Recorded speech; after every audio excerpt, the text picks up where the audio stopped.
You have always heard what was said, love your fellow man, but hate your enemy. But I tell you, love your enemies and ask in your prayers for those who persecute you. In this way, you will be children of your Father who is in heaven. The sun rises for both bad and for the good.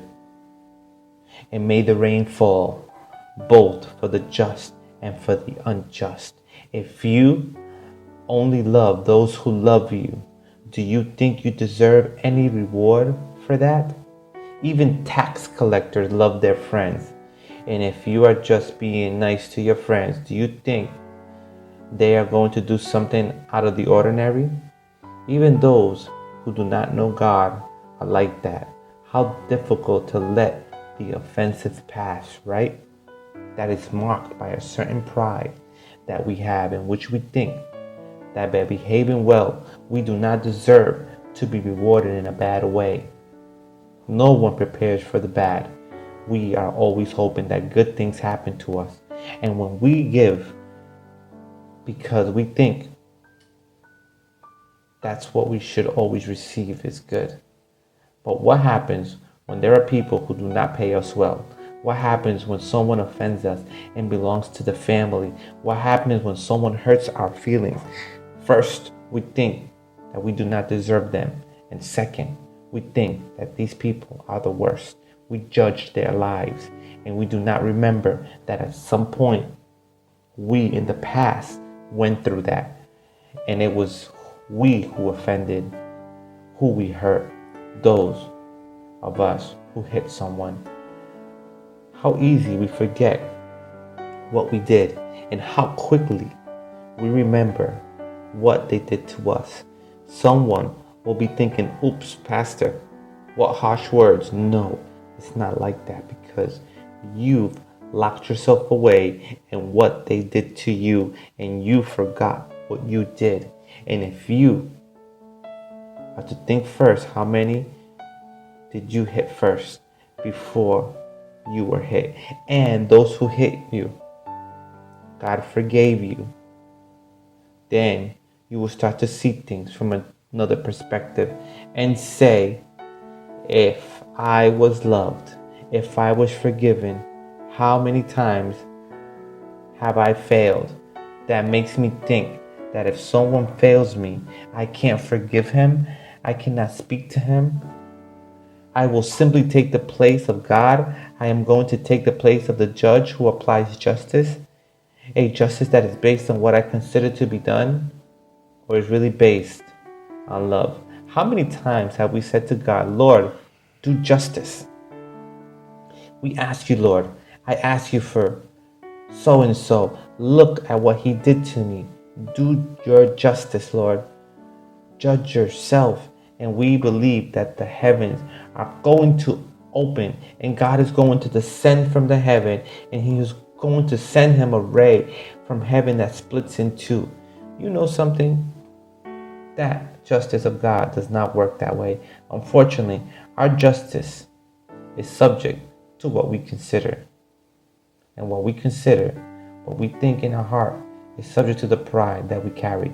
We almost never leave our position to recognize that another is right. We always look for an excuse in order to show that I am right, and that what I say, that's right.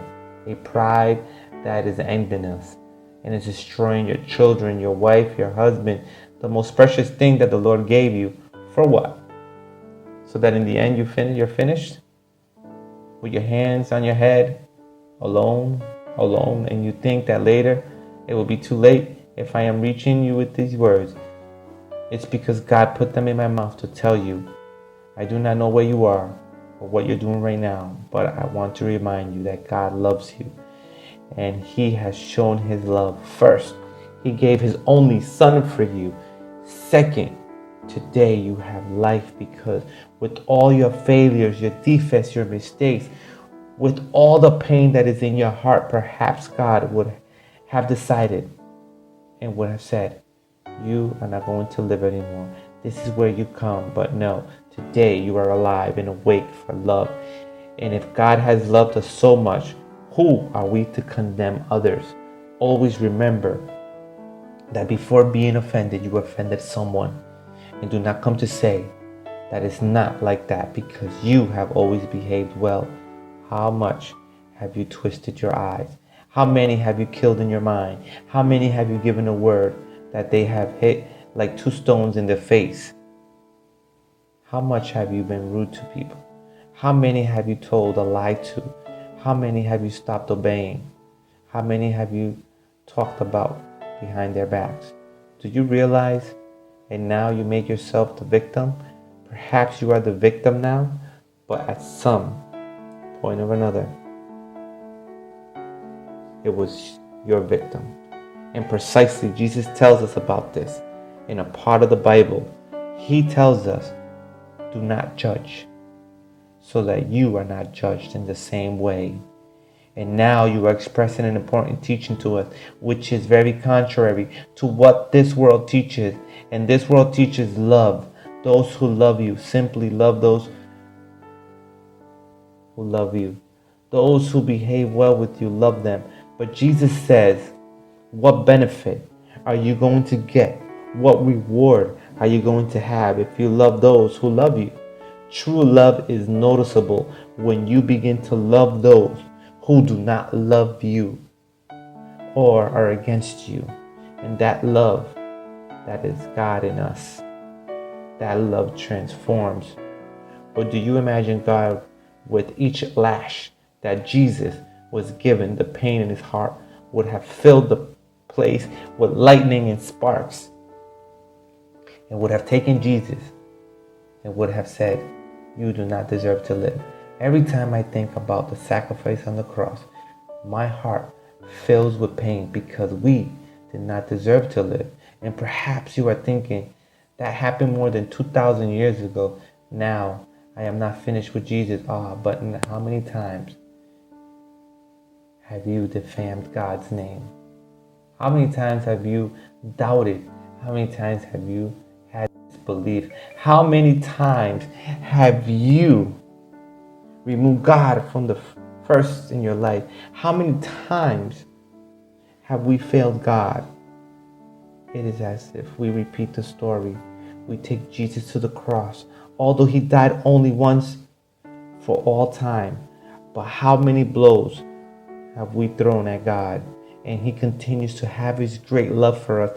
Even to this day, those words are still heard with a great echo and strength. Father, forgive them, for they do not know what they are doing. Perhaps we do not know what we are doing. When we punish our children with anger and pain, or when the son rises up against his father and attempts against his life, when those that we simply remove them from our life, we take them out of the group, we have what we call here on the coast our own thread. When simply the one that I did not like, I make their life impossible. Wow. And we use our abilities to harm others. And then we say it was never my intention. Of course, it was always there in your heart, because there was always pain in your heart. There was always sadness in your heart. There was always envy, frustration in your heart. What happens is that you have not recognized it, and you have let yourself be carried away. You have made the eyes divert from your life towards others, so that others pay for what you are feeling. We are full of so much anger and so much pain.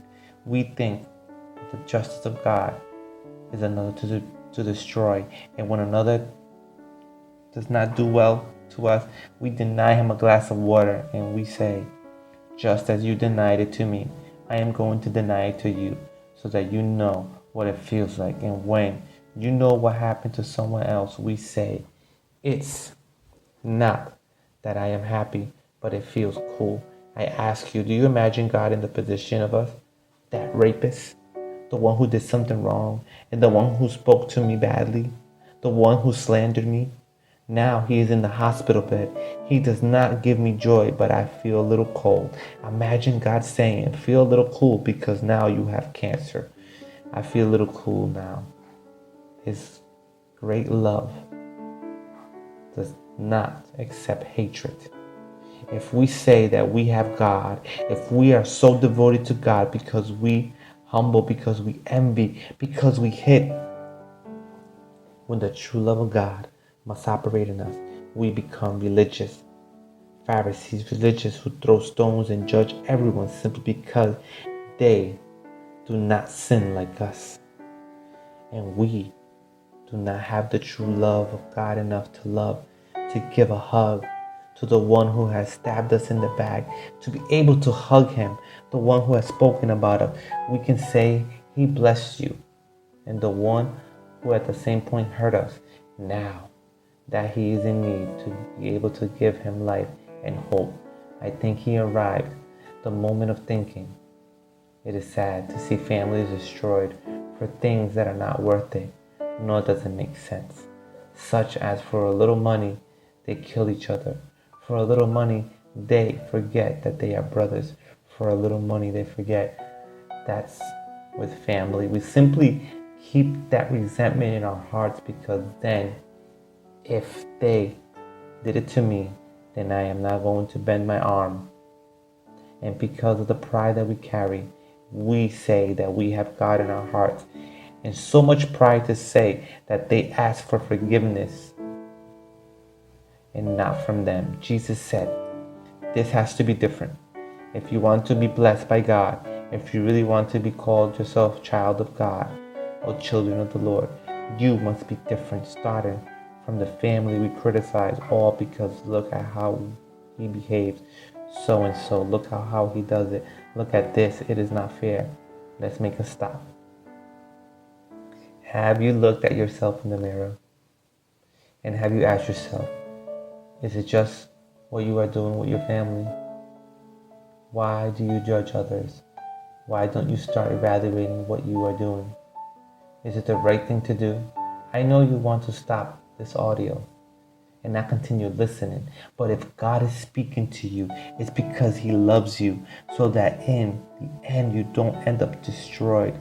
And you can understand that while there is life, there is hope, and there is a new opportunity that is worth loving. And when you love, look how many people have spoken ill of me, how many people have tried to hurt me in life, rudeness, contempt. And every time I meet some of these people, I approach, hug them, because what do we do many times if we see them in the mall? Then we prefer to go out through the back door because it is in the front of the mall. And I don't want to speak to them. I don't want to talk to him. Wow. And then we go to church to raise our hands and tell God that we love him, when we do not see him and we despise the one we see. We are not consistent with what we do. How much do you believe in God?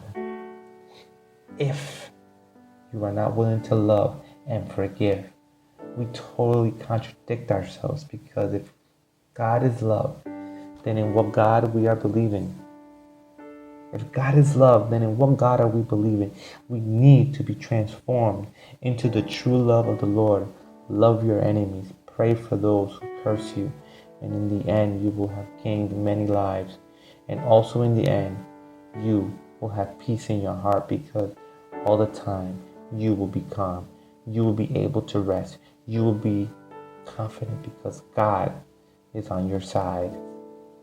Father, thank you for your words. Your words are life. Your words help us. That is why today I pray for each person, so that they receive your words, Lord, and may be lifted up. Have mercy, God. Help them in such a way that they do not allow themselves to be consumed from the pain, that they should not be consumed for what offended them, and that today we can have the right attitude to know that if we are loved by you, O Lord, who are we to judge others? Thank you, Lord. This was a translation from your pastor and friend, Elias Hoyos. He spoke to you. I want to invite you to subscribe to our website, www.justOATIEMPO.org. And you can also follow us, subscribe to our YouTube channel, Just in Time Devotionals. Subscribe and follow us through social networks. On Instagram, you can follow him as Pastor Elias HC. A big hug and blessings.